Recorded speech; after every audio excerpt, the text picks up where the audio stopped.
meet you here with Wine Country at Work. We're way up in the valley in Napa today and visiting at the Viader Winery. It is a fascinating place that I love coming with guests.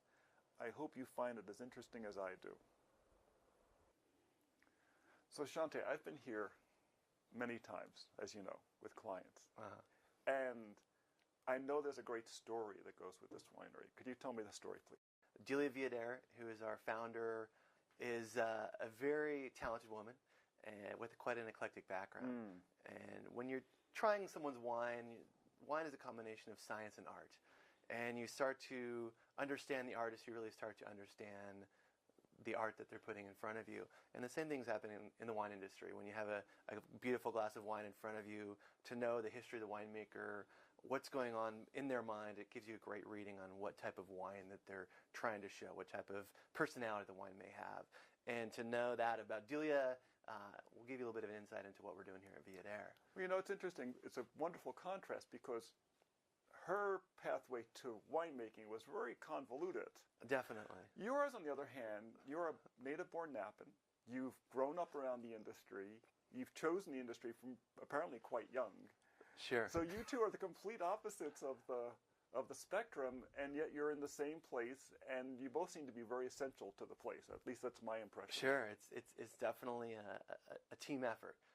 For Delia, her vision, her drive is a huge inspiration to me, to all the people that work here at Viader Vineyards. And just like any type of business, it starts at the top and works its way down. And we come to work every day. We're pretty inspired to be here, starting with this amazing view that we have, working its way into the wine in the glass and the guests that people like you bring in here. The owner, Delia, not only is the owner, she also does all of our payroll. She does all the compliance, and you name it, she's doing it in the office. Oh my gosh! So she's a very busy woman. She has quite a bit of energy, to say the least. That's saying a lot, because the compliance alone is a major full-time task, job. and payroll takes a saintly personality by itself. Oh yeah. And so, again, sort of back to the science and the art. Winemaking is cooking. It's science and art. You put the two together. You're winemaking, or you're a chef in a restaurant. And to be able to do the books and to be doing the winemaking is definitely using two very different parts of your personality and putting them together and doing a great job at it. Yeah. As far as the story here at Viader, it really starts with Delia, born in Argentina. Her father was a wine fanatic.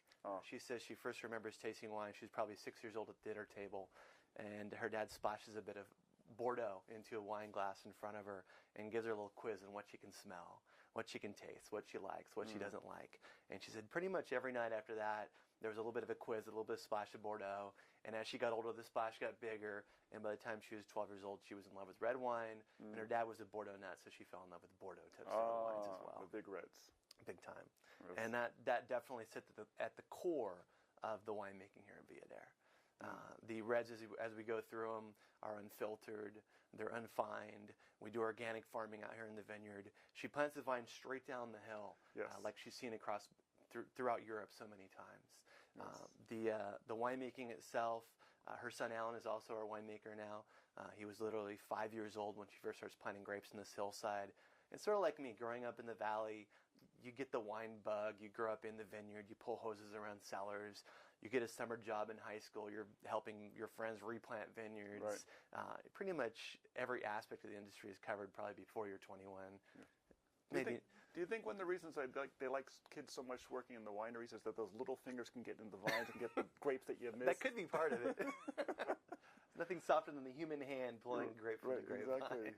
And that's the thing here. So much of the work here is done by hand. Definitely. What's so interesting to hear this is that Delia is so hands-on. Oh, yeah. And that's unusual with a lot of the wineries. The owners many times are quite 2 or 3 steps removed from the process. Definitely. It's a pretty unique situation. For Delia, this is her baby. She refers to the wines as her babies. You walk through the cave and she'll be looking at a barrel and talking about this baby here and that baby there. And even the wines that she makes.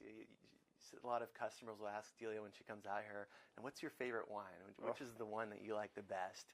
And she'll say, well, they're like my children. I like them all for different reasons. Yes. And some of the wines that we make definitely give her a little bit more problems, a little bit more trouble, a little more struggle, which she tends to be sometimes more proud of. But they all have different personalities, and she loves them all for a different reason. It's very interesting. I know one of her great loves is Cabernet Franc. Yes. Which is a grape that's growing in popularity throughout the valley. Oh, yeah. And it seems like this particular range through here is very good for the Cab Francs. And here on the hillside in the Deer Park, it's such an unusual climate, and the steep vineyards here are extraordinary, that this is a grape that has to struggle, but it's a grape that has a lot of finesse. It's not as big and muscular as the Cab Sauv. Sure. It's a little more feminine, it's a little more flexible. Definitely. And for Delia, when she first comes to the Napa Valley, or even comes to California, it's education that ultimately brings her here. And being in love with Bordeaux type styled wines, of course, the favorite wine that was at the pinnacle of wines which she loved was Chateau Cheval Blanc, which is heavily influenced by Cabernet Franc. And she did love the power, yet the elegance that wine brought to the table.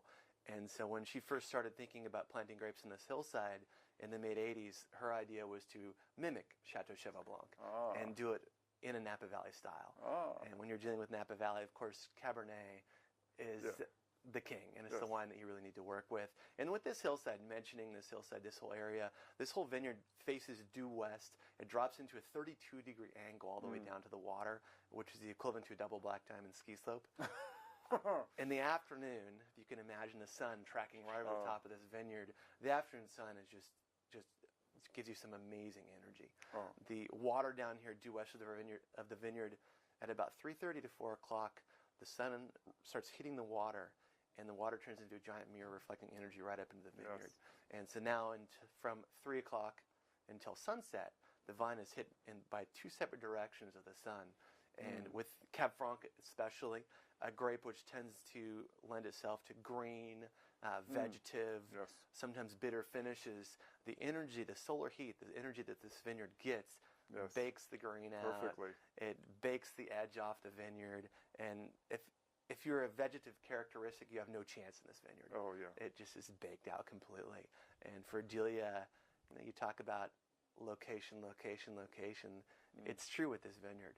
And with Delia's old world philosophy, it's all about letting the vineyard express itself, not getting in the way of the flavors, letting you taste the individual aspect of what this vineyard can do inside of a wine glass. What's the geology here? This is a pretty amazing spot. When Delia's father buys this property in 1981, he buys it as a real estate investment. And it's being sold on the market as somewhere you could build a home with an unbelievable view, but unusable acreage around the rest of the property. And if you take a look over here to the right, the rocky, barren hillside is what this 90-acre parcel looked like in 1981. Right. Yes. And 1985, she's finishing up at UC Davis, and she comes up here and she sees this rocky, barren hillside and the water beneath the vineyard. Oh, yes. And throughout her life, she had been traveling with her father into Bordeaux, Burgundy, Germany, Spain, Italy, wine tasting, and she starts thinking about all the best vineyards throughout the world that she'd ever seen. The best ones in the world were always on hillsides and always somehow influenced by water. Yes. And that's when the gears start turning. The light pops on, and her jaw sort of hits the ground, and she says to herself, oh my gosh, this is an absolute gold mine for a vineyard site. And she starts talking to her father about ripping out rocks to plant grapevines. Well, her father is a little bit taken back, whereas this is a real estate investment for himself. Right. So what he actually does is talks to Delia and says, Delia, if you actually want to use this property for your future, you'll give me a 15-year business proposal, pay me back for the property with interest. Okay. She writes up a brilliant plan. They sit down together, they go through it, and by the end of the plan, he looks at her and says, Delia, this is brilliant. You have my blessing to use this. She took her plan down to the Silicon Valley Bank at St. Helena, gets a loan to plant 15 acres, and in that, I mentioned earlier, she wants to make a Bordeaux-type style blend. With the energy, the reflection, the heat on this hillside, she wants to plant her vine straight down the hill, which no one had done before in the Napa Valley. Right. Everyone was cutting and terracing into the hillside. It's much more common now. Oh, yeah. Back then, it was crazy to plant your vine straight down the hill. And for her, the philosophy degree came into play as far as the planting. She likes to say, if I was a grapevine, I'd rather the sun go right at the top of me. Right. So it'd be very balanced throughout the day. Right. And she's thinking with the canopy cutting into this hillside, the canopy being perpendicular to the hills, to the sun, Yes. the energy would bake that side of the vineyard, maybe even burn that side of the vineyard facing the sun. And so Delia figured she could create one canopy going straight down the hill. Right. The vines could shade each other, work with each other throughout the energy, and take advantage of that energy. And work with the natural drainage of the hill and problem. Definitely. It also came to monetary reasoning. Oh. She's thinking this 32-acre this 15-acre vineyard that she got the loan for. If she cuts and terraces into that 32-degree angle, she'd be losing so much space between each row. Yes, of course. She's got to pay Dad back for the property. Exactly. So she's thinking if she can plant like they did across Europe, straight down the hill, not only would you have a more balanced vine, but you could probably plant maybe 20, 30% more grapevines. Always important. Enable her to get more fruit and pay Father back a little bit quicker. More fruit is more fruit. Definitely. A more fruitful operation. Yeah. The planting that she actually starts in the mid-'80s consists of only Cab and Cab Franc. And the way that she even gets the grapes in Napa Valley, and you well know this, it's a very small community. Yes. I like to tell people it's like Mayberry here in the Napa Valley. Everybody knows everybody. Everybody's kids go to school with everybody, whether you're a winery owner or a vineyard worker. Right. You're all in the same pool there together. So Delia, when she starts up this business, she goes to winemakers, winery owners that she knows makes great wine, and she tells them her story that she wants to start up a vineyard on the base of Hell Mountain. And I'm a huge fan of your wines. Do you mind if I take clippings from your vineyards? And most of them said, you bet, Julia. We would love to give you clippings. Yes. Good luck. Yeah. So she got clippings from Spotswood, from Staglin, from Rick Foreman, from Caldwell Vineyard, Madrone Vineyard, Bader Vineyard. And she planted them in blocks across the top of the hill, the middle of the hill, the bottom of the hill, and thinking that she's going to be making a single wine from a single vineyard, the way that she figured she'd gain depth and complexity was by putting a quiltwork of flavor throughout the different areas of the vineyard from the different vineyard managers vineyard owners that she got wines from. Almost like a field blend, a traditional field blend. There you go. Right. Definitely. She really is traditional in her thinking. For sure, and very, very, very intelligent in her thinking as well. Yes. The first year that we made wine here at Viader was 1989. It was a 60%, 40% blend of Cabernet Sauvignon and Cabernet Franc. The first review came in, and Delia definitely created quite a buzz here in the Napa Valley. It was the mid-'80s. She's making some Bordeaux blend. And normally in the 80s, if you're making wine, you're making Cabernet Sauvignon, you're making Chardonnay if you're making a white wine. You might be toying with Zinfandel at that point in time. But she comes up here wanting to make a Bordeaux blend. Right. And a lot of people think she's a bit crazy. Yes. Which is not a disadvantage in the winemaking business. Definitely not. You create a buzz. People want to know. And just like an artist, you create a buzz. People want to see your art. Being a woman in this industry in the 80s, there weren't a lot of women involved in this industry. It was a little bit of a good old boys club back then. And she definitely took some flack. Robert Mondavi was a huge mentor to her and sort of told her to keep her head down and keep plugging forward, and that she was pushing this industry forward. And he was a big inspiration for what she did up here as well. So she does create a buzz, and the Wine Spectator definitely want to taste this first vintage. And they go out and they buy a couple bottles and review that first wine, and they absolutely love the wine.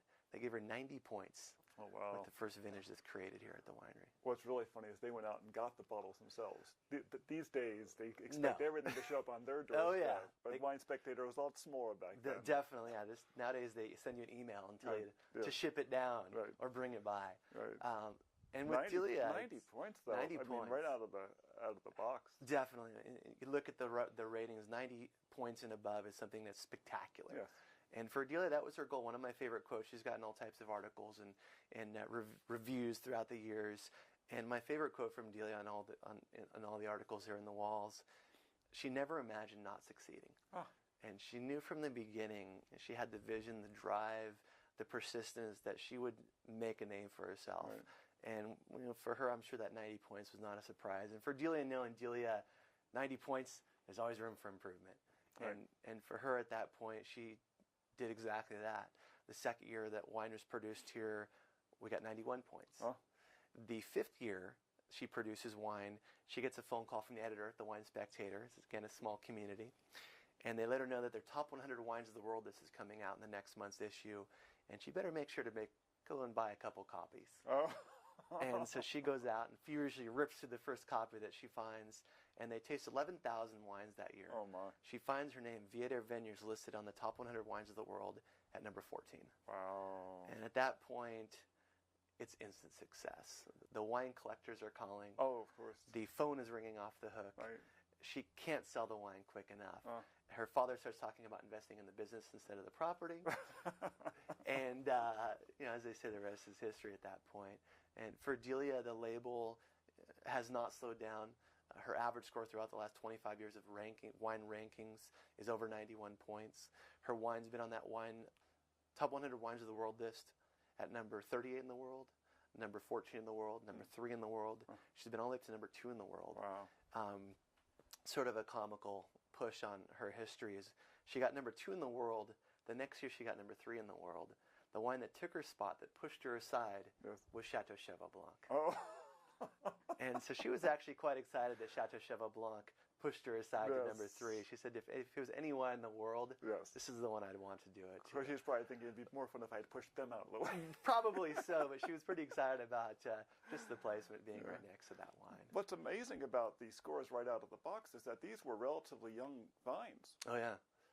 These weren't 30-year-old vines that had had lots of time to mature and everything. These were young vines, obviously in an incredible location. Definitely. And a lot of vision. It is, definitely. For Delia, it's winemaking, science, and art. And it's a lot of its philosophy. And it's a very old world approach. It's letting the vineyard express itself, not getting in the way of the flavors. A recent article, I think it was the Wine Spectator, an article, Napa, returning to grace.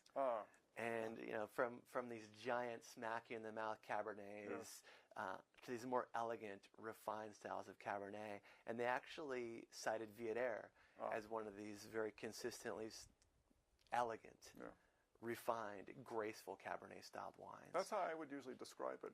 Besides just Cabernet Sauvignon and Cabernet Franc, we also did plant some Petit Verdot on the hillside, some Syrah, and a speck of Malbec.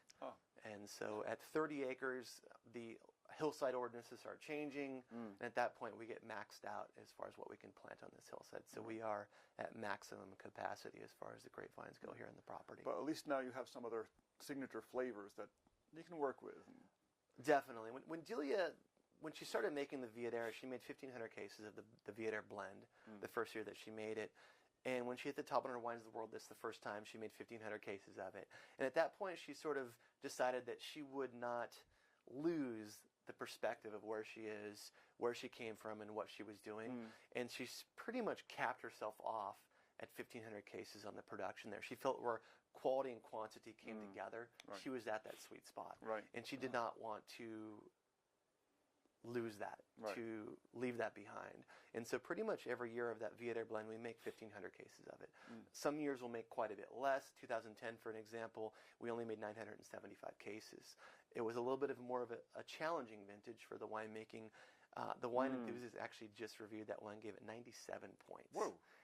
So we made 30% less, but in the long run, quality is the number one concern. That was actually the nature of the year. The quality was wonderful if you got grapes. Exactly. And our total production year is now at 3,000 cases. And what we're doing with the other 1,500 cases, we do make a pure Cabernet Sauvignon. We make a pure Cabernet Franc, which is amazing. It's delicious, yes. We do make a pure Syrah. And the Syrah is sort of a fun wine. We make it like an old world Syrah. We destem the fruit. We put it in oak barrels. We add the stems back to the fermentation, so essentially a full cluster fermentation, stems and all. Manually punching the skins, the stems into the wine, and you end up with this very old world, funky, sort of northern Rhone, chewy, juicy, meaty Syrah. That's only 150 case production wine, but a very fun wine that we're making. We also make a Petit Verdot based wine, which is amazing as well. We actually soften the Petit Verdot with Cabernet Sauvignon. Sort of a backwards blending session. That's the wine we do about 150 cases of. And we'd make a speck of Malbec. And our newest addition to the lineup of wines that we're making is a Cabernet Sauvignon-based wine that we're blending Syrah into. And we're adding Cabernet Franc and also a little bit of Malbec. Nice. So a great summer sort of grilling barbecue red. I've seen some beautiful wines recently where it's a Syrah mixed into a Cab. And they really marry quite well because they fill in each other's blind spots, you might say. It's really nice. It's interesting. You go to Australia, the Cabernet Shiraz blends have been popular for yeah. 15, 20 years. Whereas you come to the Napa Valley and Cabernets are this holy grape Yeah. that you don't want to blend with anything but traditional Bordeaux varietals.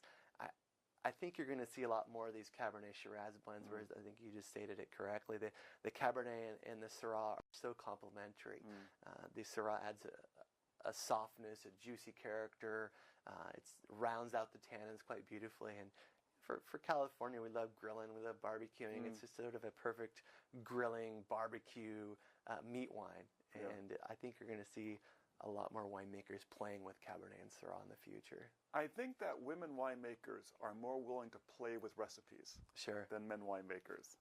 And it's kind of the idea that, well, it's like with chicken soup. If my mom made chicken soup that way, that's how we're making it forever. You bet. But mom can say, wait a second, it's my chicken soup. I can change it a little bit. I'm putting more carrots in this time. You bet. So women are more inclined to say, I can put my signature on this. And once one winery will experiment with something and someone else tastes it, they can say, you know, if they can do it, why can't I? You know, which just opens the door to some really interesting blends. Definitely. People's palates can get bored with, you know, too much perfection sometimes. Oh yeah, definitely. And Cabernet has been the hot varietal for 20 years now, it seems. Yeah. Well, it's a very profitable grape. Definitely.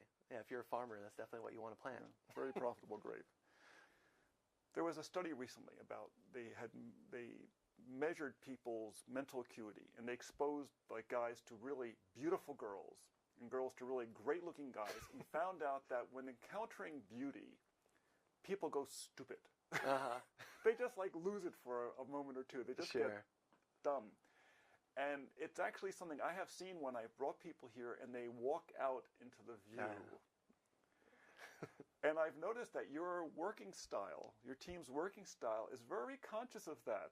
Oh yeah. You never stand in front of the view. No. You know, if you sit, you'll sit to the side a little bit, and you will present your thing and then give them time to just soak in it. Oh yeah. Is that part of? Am I reading that correctly? Definitely. With a view like this, even when someone walks in, of course you welcome them and smile at them, but you definitely want to lead them straight to the view, because that's, if you start talking about wine or the history, it's lost. You know, they're waiting to come out here and look at this view, and so you immediately open the door. Let's walk out. Let's look at the view, and you got to let them just soak it in for a couple seconds before you even say anything at all.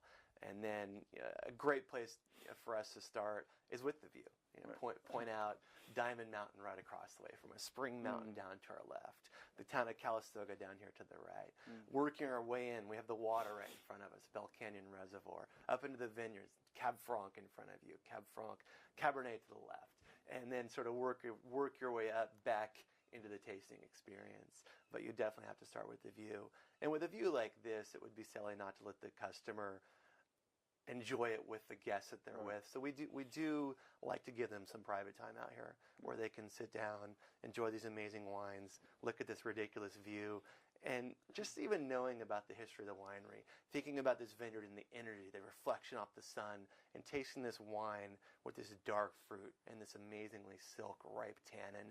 It gives you just such a great appreciation for this plot of land, this space on earth where this grape is coming from. Howell Mountain is a giant volcanic rock that faces the afternoon sun that heats up throughout the day. Yeah, this vineyard sort of takes Howell Mountain to the extreme with the direct reflection off the water. The vineyard itself, though, we have 8 inches up to 18 inches of a loamy soil before you hit solid volcanic rock. Oh, wow. And so not only the vines are sitting in that solid rock, stressing out, dwarfing the size of the grapevine, the size of the berry, which gives you some amazing concentration and flavor. But that rock is also heating up throughout the day and pushing energy into the base of the vine. And again, the tannin becomes extremely mature and just gives you that just beautiful texture, the beautiful, soft, silky character to the wine. Jancis Robinson at one point reviews the Viader wines. She calls the wine liquid cashmere. Which is sort of a perfect description of this vineyard and this personality. And for Delia with the winemaking, it's just showing you that exact personality and not interpreting it too much, but just showing you what that vineyard has to say. Lush and elegant. Oh my gosh, really perfect description. Perfect description. That's an amazing spot. We want to thank Viader Vineyards for their hospitality, and especially Shante Swearingen for sharing the story with us. Until next time, this is Ralph from Wine Country at Work. Cheers!